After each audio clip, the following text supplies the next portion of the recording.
Hey guys, Nemo here. We're gonna play with Celestial Light today, and this is my aggro build. You guys should have seen this before. Now this deck kinda, when you build it like this, suffers from the fact that where there's life gain, other decks usually have some more card advantage, which kinda is missing with this deck build. That's why you add Well of Last Dreams, even though it's not an aggro card. And yeah, so that's what you're missing, really. And aside from that, a lot of the removal spells, like Swords of Plowshares and Chastise, are not a removal spell that work really very well in aggro decks.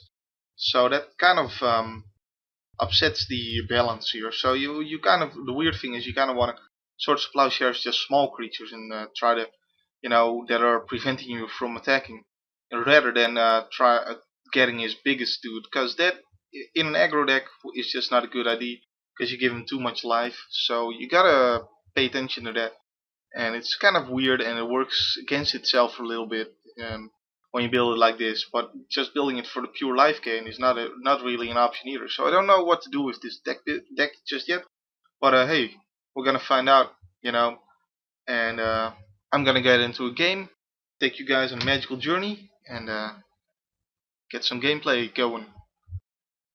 Oop, I just noticed that I had the sound turned off, so the last video of Ancient Wilds didn't have any music, so that's kind of annoying for me, because that means I have to edit a lot more for that video, because normally I've grown to like the music in this game, because it drowns out some of the annoying sounds that my microphone picks up, which means less editing for me, and as well the overall product is of course a lot more enjoyable when there's some music in the background and not just my soothing voice. My voice is not soothing at all. I don't have high expectations of my own voice, gotta tell you there. But hey, let's get into a game now for reals, yo. Alright, we are in a game, and I'm not gonna pronounce that name. It is quite impossible, good sir. And that almost kinda rhymed, I guess. I have the Sarah Ascendant and the Johnny's Pride Maiden and the Johnny's Sun Striker and a bunch more tokens I can make. Of course, this is when he is going to drop like Infest turn 3 and make me rue the day that I went up against, well, that guy. He almost has 60 cards in his deck, so he almost knows how to oh shit! Oh man, that was absolutely stupid. I could have had a 3-3.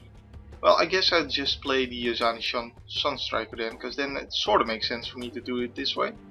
Now I don't look like quite such a jackass, and I do have this guy as kind of a surprise, so it's not even like guaranteed that was worse. Okay, so I'm playing against the mill deck. I'm definitely happy to be playing this version of the deck, because the other version just doesn't have a chance at all. And this thing will be shuffled back into my library, so that also helps a lot against this. So I get a 4/4 here, and if he, well, I guess I could exile it really just to gain a life, but again, against his deck the life gain doesn't matter, and even against any other deck with this aggro version, unless it's also an aggro deck I'm playing against and we're after the races, then the life gain doesn't matter at all either, unless I draw, well, although it does help for the Saracen. So having 4 more life here gets me to 28, which means that this dude, hey, that's actually really good. I'll do this, because he doesn't gain any life from it.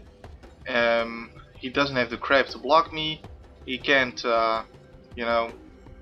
mill me with it. So that's actually a really good target for swords. So let's get in there, and this guy's gonna be 6/6, swinging in next turn, dealing a lot of damage this turn. He leaves the game. We win. Hey, I guess the aggro version does work, and it's certainly against the mill deck, which doesn't expect to have a very difficult time against the life gain deck. I mean, if you're playing mill, you're like, haha, he's gonna try to win with life. Well, I mean, I don't care about the life gain, because I'm milling him. And then suddenly I drop those kind of stuff.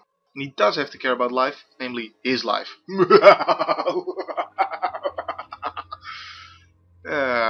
See you in the next game. Well, we're in another game. Draken? Are you Draken Korin, dude? Well, I have one guy and I don't like this hand at all. Much better. I only have 2 lands, but still, just this dude is pretty good here actually. And again, the Sarah Ascendant, which is quite an insane 1-drop, really. Especially in the aggro version. If you can get it up to 6/6 quickly, and the opponent doesn't have the means to remove it or kill it, like a blue deck, if it is a 1-drop, the only thing you can really do is bounce it or try to block it or something. And even the green deck might be too slow to deal with it in time. I can just play the Basilisk color here. No point in playing it before I attack those. So let's just attack for 1, gain 1 life, get a little bit closer to that 30 life that we are aiming for, and hope to draw land, because I do need the land here. But I really like this hand a lot better than the other hand. Even if I would get land screwed next turn, I do expect to at least draw land in like the coming 2 turns, so that should be good. And I think I was on the play. Yeah, I was on the play. So I had 2 turns to draw the land. You should, most likely you will draw a land in those 2 turns, but it's not absolutely guaranteed. So but not drawing the land, like not drawing the land here is still believable. That can happen, but not drawing the land the turn after that would be absolute bullshit, and seems to happen way too often in this digital version of the game. Not that I play the paper game though, card game. That's gonna get Recommend List. What? Did he really play it for X0? Okay, well, this time I'm playing my Ajani's Primate first, and didn't draw a land, but did draw a 2-drop, so that's nice. Well, now my Ajani's Primate gets to be a 3/3, and wow, he took a long time thinking about his move, and then decided to play Primordial Hydra for 0. Well done, sir. Well done, Draken Korin, perhaps? Did he already make that joke earlier? I don't remember. I just remember that I was thinking about making it before I started the recording, playing against the dude. And there's a bear which shall not protect him against my Ajani's Primate, but might protect him against my Sarah Ascendant. Although I can equip the Death Touch and Lifelink. Oh yeah, I'll just equip that to him actually, because I'd like to get the Lifelink so that this guy keeps growing, and I get closer to the 30 mana and the 30 life. I mean, the 30 life is really the point where this dude becomes a major obstacle for him, especially as a green deck. If he becomes a flyer, flying 6/6, what can he really do about it? Well, he has the 4/4 dude that can block the Sarah Ascendant. Other than that though, the play is here probably to block and then sacrifice so I don't gain the life from lifelink. But on the other hand, you might do that later as well. Oh, he just lets me gain the life and him not gain the life. So wow, dude, again, awesome. You are amazing.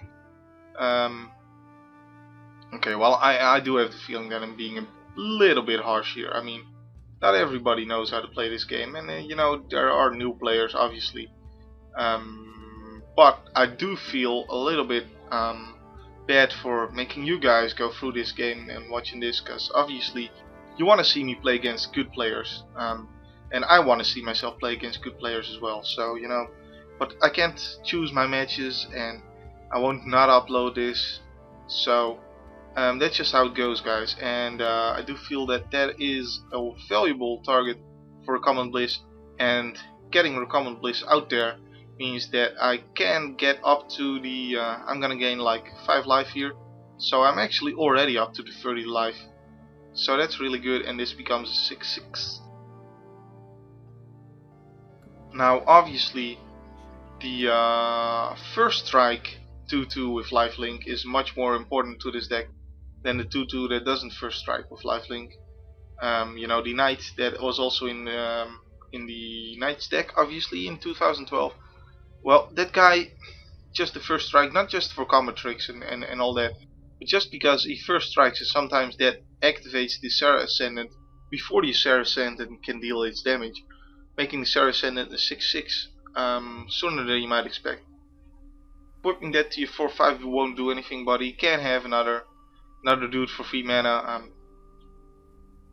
Really though, I do already have the 6/6 here. I have two 6/6s in fact. That doesn't help you. He probably has seen this happen with protection, but with Shroud it doesn't happen like that though.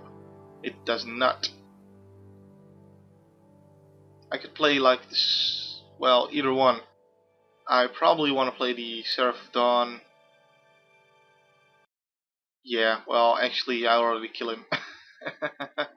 Or did I? Well yeah, that was 12 damage. He was 13 though, wasn't he? Oh yeah, my dude grew a little bit bigger, so I took him to 0. Alright, well guys, that has been another match, and I hope you guys enjoyed. My name has been Nemo, my name will still be Nemo in the next video, and we shall play another deck then. Yeah, and remember that, yeah, I don't have anything good. See you guys.